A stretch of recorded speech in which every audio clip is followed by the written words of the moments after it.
Ya estamos en conferencia, falta una semana. ¿Cómo están los trabajos? Esperamos que el Señor guíe en todo. Acordémonos que lo más importante es orar para que el Señor provea y para que haya trabajo en armonía. Algunas veces esa es la parte un poco más difícil. El trabajo en armonía, pero es algo que Dios aprecia mucho. Para eso hay que orar, para que podamos trabajar en equipo y para la gloria del Señor. Por si acaso no he oído nada, por si acaso. Pero esa es la experiencia que se ha tenido en tantas conferencias en las que uno ha estado participando. Vamos a leer, hermanos, otra vez en el libro de Isaías,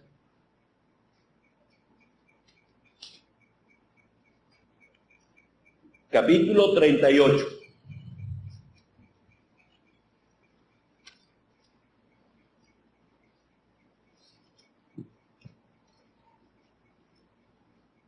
Isaías capítulo 38. Vamos a leer algunos versículos, sí, un poco sueltos. Versículo 1. En aquellos días Ezequías enfermó de muerte, y vino a él el profeta Isaías, hijo de Amós, y le dijo: Jehová dice así: ordena tu casa, porque morirás y no vivirás. Versículo 3. Es la respuesta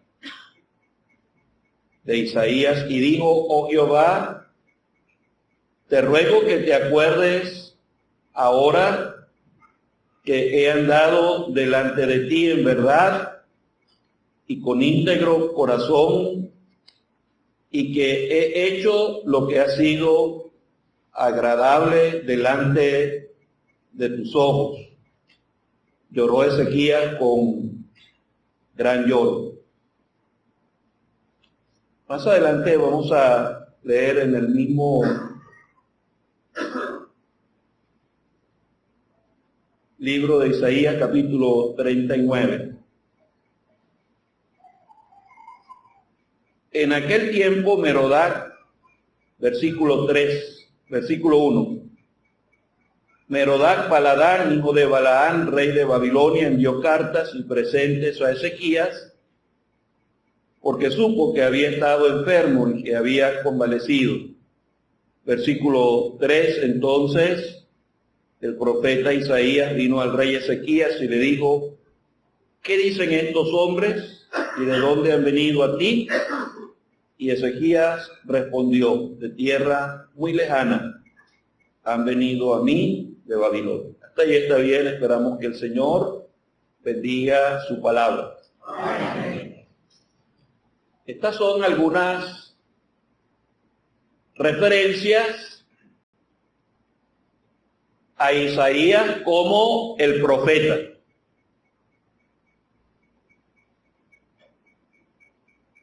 Él es el profeta.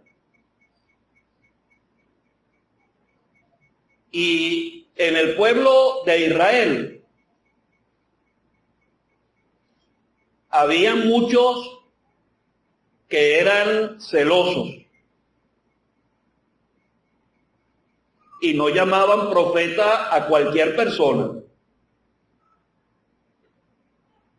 Tenían en mente lo que Moisés había escrito en Deuteronomio, particularmente en los capítulos 13 y 18. En el capítulo 13 se presentan dos situaciones. Alguien que profetiza algo y se cumple. pero a la hora de dar el mensaje, ese mensaje es contrario a la palabra de Dios.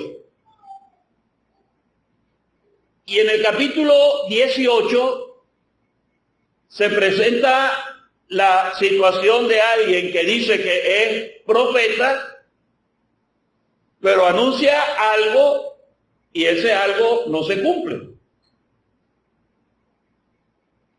En las tres cosas o en los tres casos, Dios condena al pretendido profeta como un falso profeta, pero la Biblia sí abre la ventana para considerar que hay gente que anuncia cosas y se cumplen. Pero a la hora de escuchar lo que dicen, el mensaje no está de acuerdo con la palabra de Dios.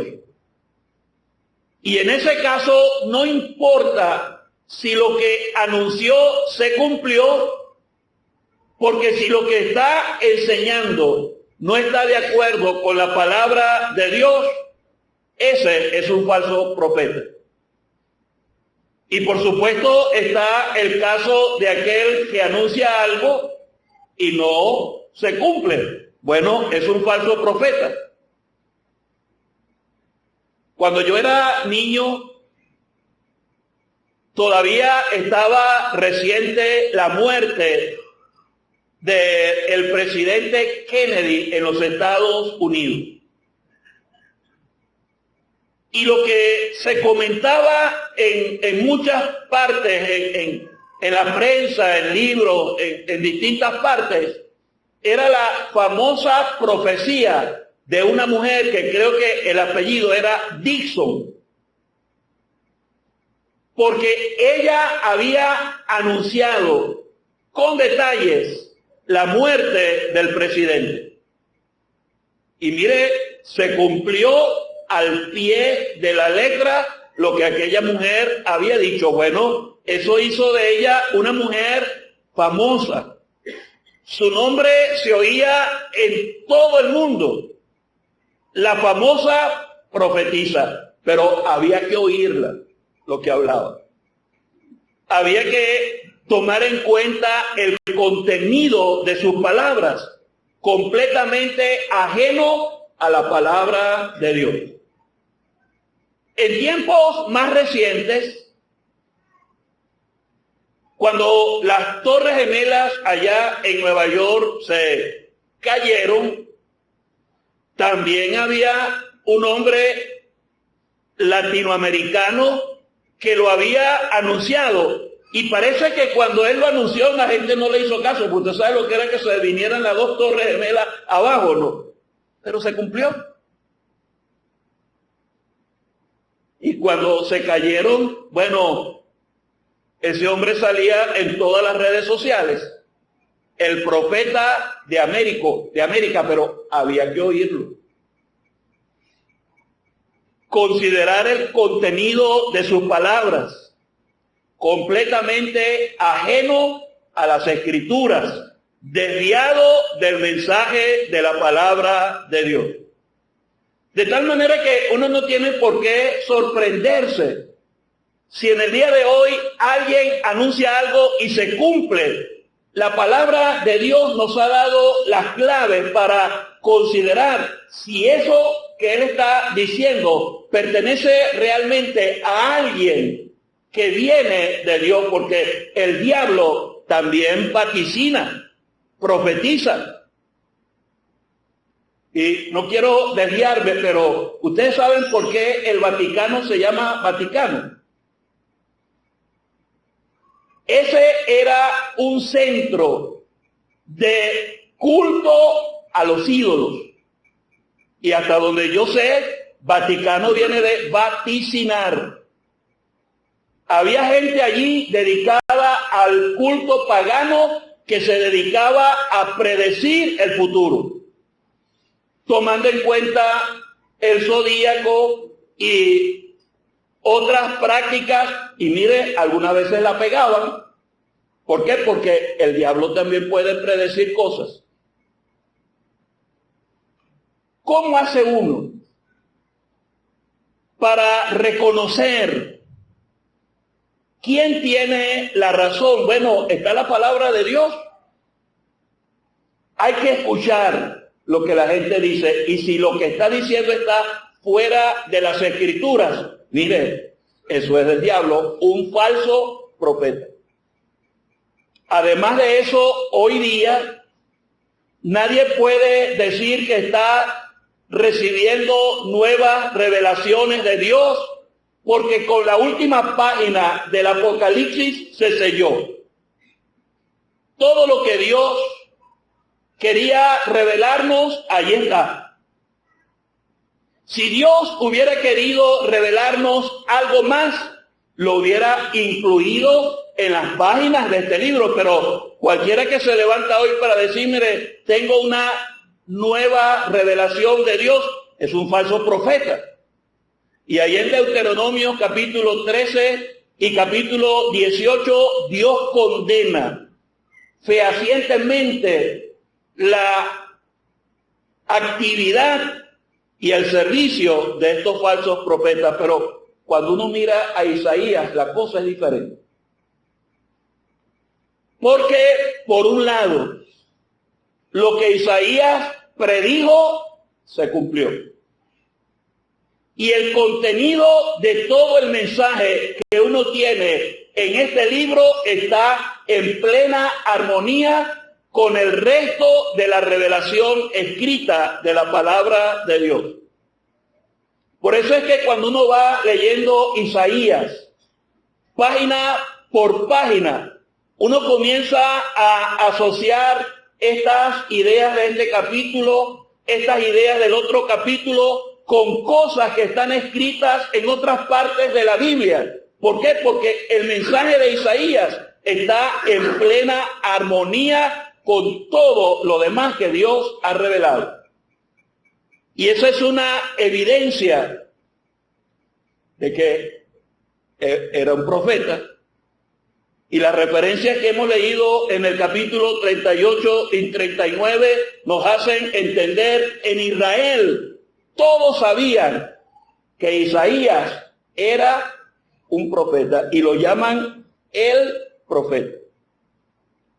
Entonces, llama la atención que la primera vez que nosotros vemos al Señor Jesucristo leyendo las Escrituras en la sinagoga, precisamente es leyendo lo que Isaías escribió en el capítulo 61. El Señor lee los primeros 2 versículos, de repente corta la lectura, cierra el libro y dice, hoy se ha cumplido delante de vosotros esta escritura. Era como para terminar de poner el sello de aprobación a lo que Isaías había profetizado. Y mire, las profecías de Isaías se pueden dividir en 3 grupos. Hubo un grupo de profecías que se cumplieron en el mismo tiempo que Isaías vivía.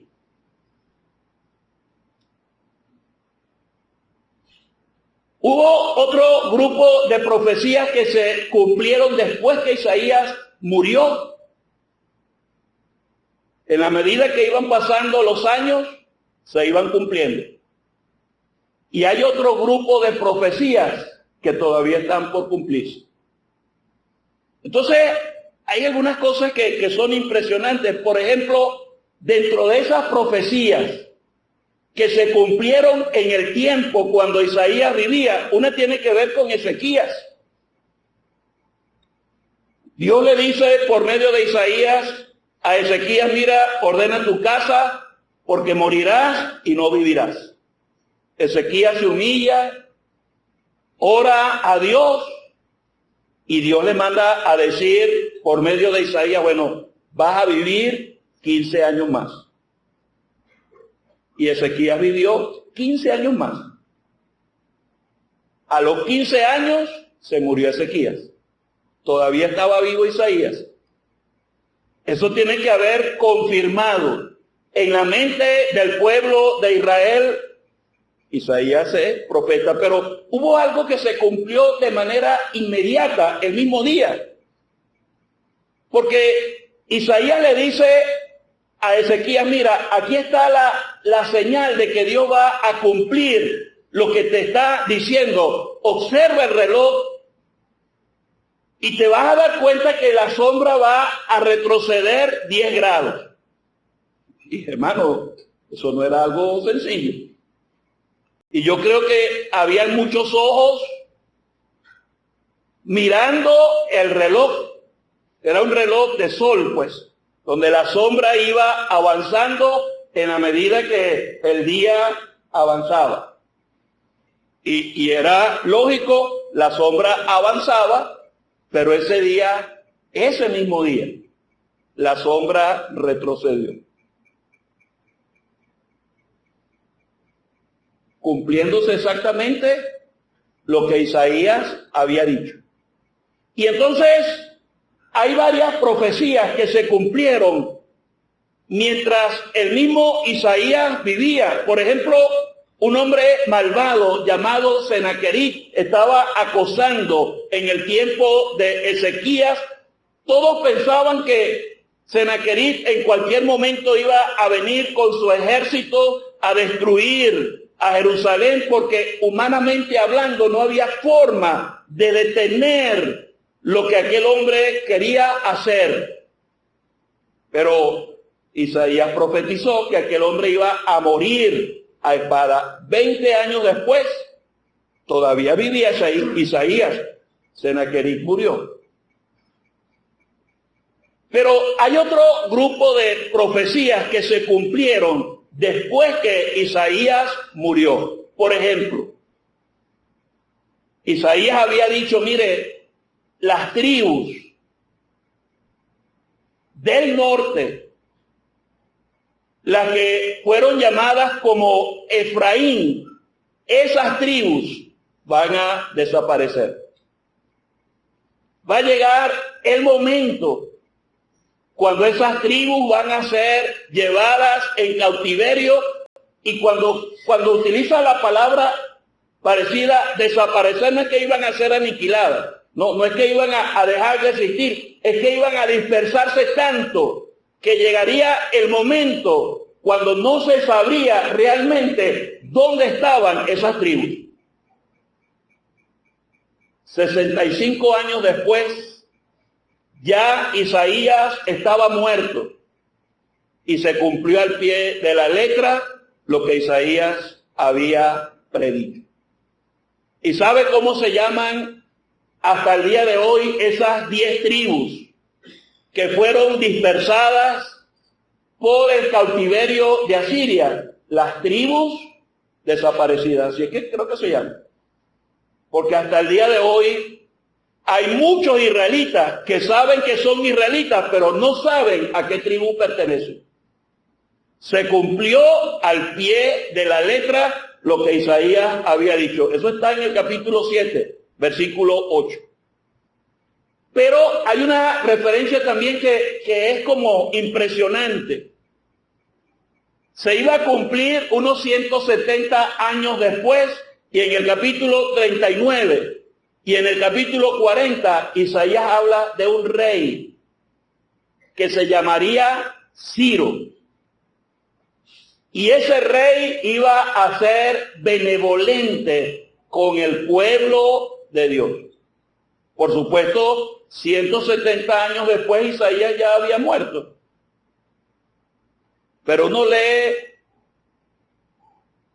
Daniel y otros libros de profecía, y uno se da cuenta, se cumplió al pie de la letra lo que Isaías había profetizado. Y la historia dice que una de las razones por las que Ciro se comportó tan benevolente, él fue el que dio el permiso para que en el cautiverio medo-persa los que quisieran volver a la tierra de Canaán lo hicieran. Y la historia dice que una de las cosas que influyó en Ciro para que él fuese benevolente es que los rabinos le mostraron a Ciro, mira, aquí Isaías mencionó tu nombre hace 170 años. Y eso fue algo que fue tan impresionante en la mente de Ciro que él entendió, no, esto es de Dios. Y firmó el permiso para que los que quisieran regresar lo hicieran. Sin embargo, las profecías de Isaías más conocidas son las que tienen que ver con el Señor. Cosas que él profetizó que parecía, humanamente hablando, cosas de loco.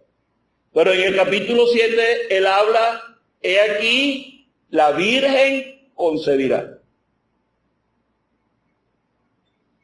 Si él hubiera escrito, bueno, he aquí una mujer concebirá, está bien. Pero he aquí, la Virgen concebirá y dará a luz un hijo. Impresionante. Eso no lo inventó Isaías. Había que tener un espíritu dócil. Había que tener seguridad. Esto me lo dio Dios. Y escribir fielmente lo que el Espíritu Santo le había dicho para dejar allí por escrito para la eternidad esas palabras, he aquí, la Virgen concebirá y dará a luz un hijo. ¿Cuándo se había visto eso? Que una mujer pudiera llegar a tener un hijo sin tener relaciones íntimas con un hombre. Pero Isaías lo profetizó. Si a él le preguntaban, Isaías, ¿cómo se va a cumplir eso? No sé. Pero eso es lo que Dios me dijo que escribiera. Y ahí está escrito. Y como 700 años después, la Virgen concibió y dio a luz un hijo. Juan el Bautista estaba consciente de que la misión que a él le correspondía, como la voz de uno que clama en el desierto, había sido predicha también por Isaías, allí en el capítulo 40. Y Mateo capítulo 3 confirma, mire, lo que estaba haciendo Juan el Bautista, cuando él mismo dice, yo soy la voz de uno que clama en el desierto. No era nada más y nada menos que el cumplimiento de lo que Isaías había escrito 700 años antes. Y así uno puede seguir viendo cosas que Isaías escribió acerca del Señor. Isaías 53. ¿Cómo no asociar las palabras de ese capítulo con lo que le pasó al Señor en su vida terrenal y lo que le pasó al Señor en el Calvario?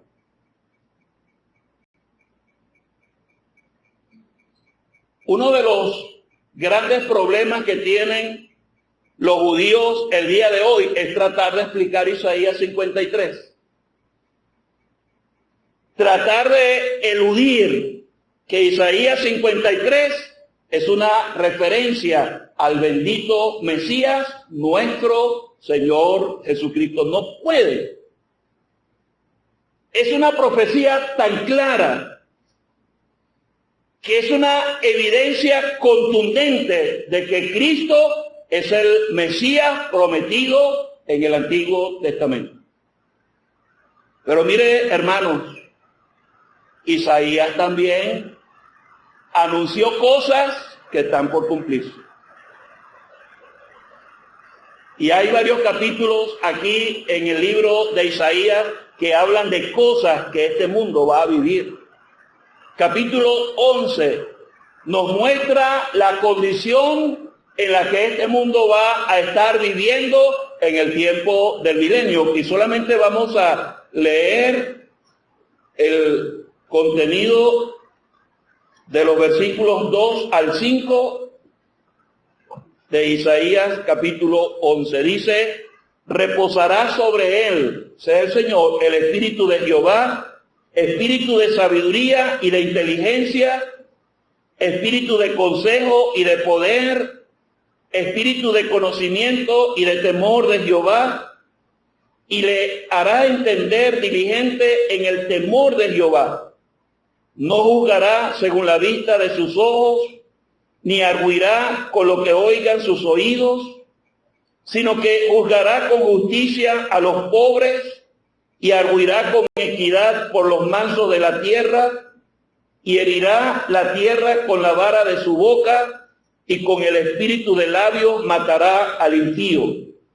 Y será la justicia cinto de sus lomos, y la fidelidad ceñidor de su cintura.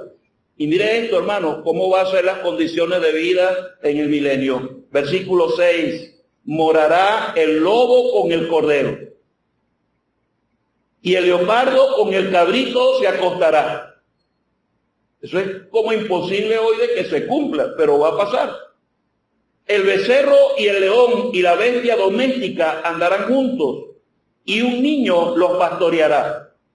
La vaca y la osa pasarán, sus crías se echarán juntas, y el león como el buey comerá paja. Póngale paja ahorita a un león, a ver, no se lo come, póngale carne. Y el niño de pecho jugará sobre la cueva del áspid, y el recién destetado extenderá su mano sobre la caverna de la víbora. No harán mal, ni dañarán en todo mi santo monte, porque la tierra será llena del conocimiento de Jehová, como las aguas cubren el mar. Y en este libro de Isaías hay varias profecías que nos presentan cómo será el reino del Mesías aquí en la tierra. Más adelante hay varias referencias, pero hay algo que quiero citar porque nos habla de la condición moral y espiritual en la que el hombre va a vivir en el milenio. Capítulo 65, versículo 21 y 22.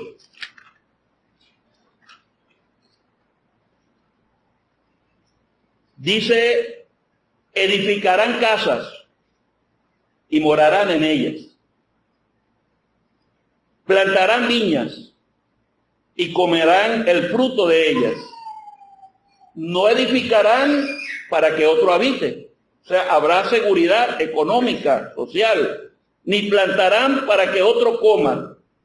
Porque según los días de los árboles, serán los días de mi pueblo, y mis escogidos disfrutarán la obra de sus manos. No trabajarán en vano, ni darán a luz para maldición, porque son linaje de los benditos de Jehová y sus descendientes con ellos. Hoy día no se vive así en el mundo. La corrupción, la inmoralidad, la violencia, la codicia, la avaricia, ha hecho que este mundo sea algo completamente distorsionado de lo que Dios va a hacer realmente en el mundo. Los gobernantes no van a engañar al pueblo. No. Cualquiera va a tener su casa y a lo mejor ya no van a haber protectores ni candados. Esa línea de comercio no va a haber en el mundo. ¿Para qué usar candados? ¿Para qué usar protectores? Porque habrá paz y seguridad verdadera. Yo estoy diciendo eso, hermanos, para crear confianza en lo que Dios ha dicho en su palabra. Este mundo se burla de las Escrituras, pero el Señor dice, el cielo y la tierra pasarán, pero mis palabras no pasarán. Y el que hace la voluntad del Padre va a permanecer para siempre. Hay un tesoro, no solamente en el libro de Isaías, en todas las Escrituras.